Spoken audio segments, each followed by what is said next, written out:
وَلَقَدْ صَرَّفْنَا فِي هَذَا الْقُرْآنِ، یعنی یہ نہیں کہ وہاں سے چلیں جی یو ٹرن لیا اور اپنے آپ کو بڑا لیڈر قرار دیا اور وہاں سے جو ہے کہیں کھسک گئے، ثُمَّ انصَرَفُوا، اور پھر جیسے مجلس سے کھسک جاتے ہیں اسی طرح وہاں سے بھی کھسک گئے، ایسا نہیں ہو سکے گا، وہاں یو ٹرن کی گنجائش ہی نہیں ہوگی، وہ جگہ ہی نہیں ہوگی واپس پھرنے کی۔ وَلَقَدْ صَرَّفْنَا فِي هَذَا الْقُرْآنِ لِلنَّاسِ مِنْ كُلِّ مَثَلٍ، اور بے شک ہم نے قرآن مجید میں پھیر پھیر کر مختلف اسلوب میں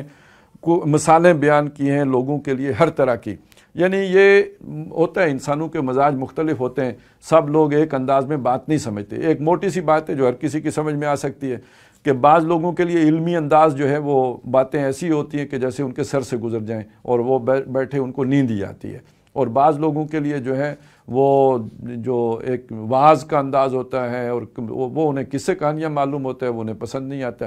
اب یہ ہوتا ہے نا، کسی نے حوروں کا واقعہ بیان کیا تو کچھ لوگ اس کا مذاق اڑاتے ہیں، لیکن یہ کہ کچھ لوگوں کے لیے وہ اٹریکٹیو بھی ہوتا ہے، تو کچھ لوگ حوروں سے قائل ہو جاتے ہیں اور کچھ لوگوں کو جو ہے وہ اور ذرا کھول کے نشانیاں بتانی پڑتی ہیں، تو کچھ کو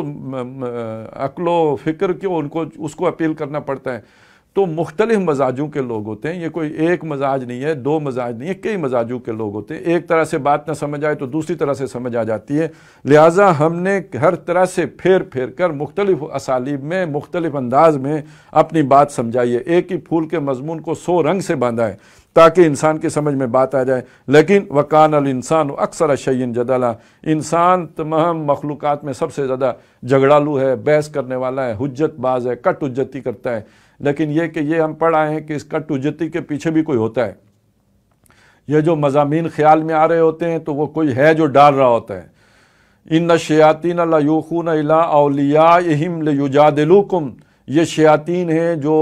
الہام کر رہے ہوتے ہیں، ذہن میں ڈال رہے ہوتے ہیں تم اپنے دوستوں کے باتیں، تاکہ وہ ان نکات کو اخذ کر کے پھر ان کے ساتھ جو بھی مزید بڑھا چڑھا کر تمہارے ساتھ پھر مجادلہ کر سکیں، بحث کر سکیں، تمہارے جو حق ہے اس کو جو ہے وہ رد کر سکیں، دھندلا سکیں۔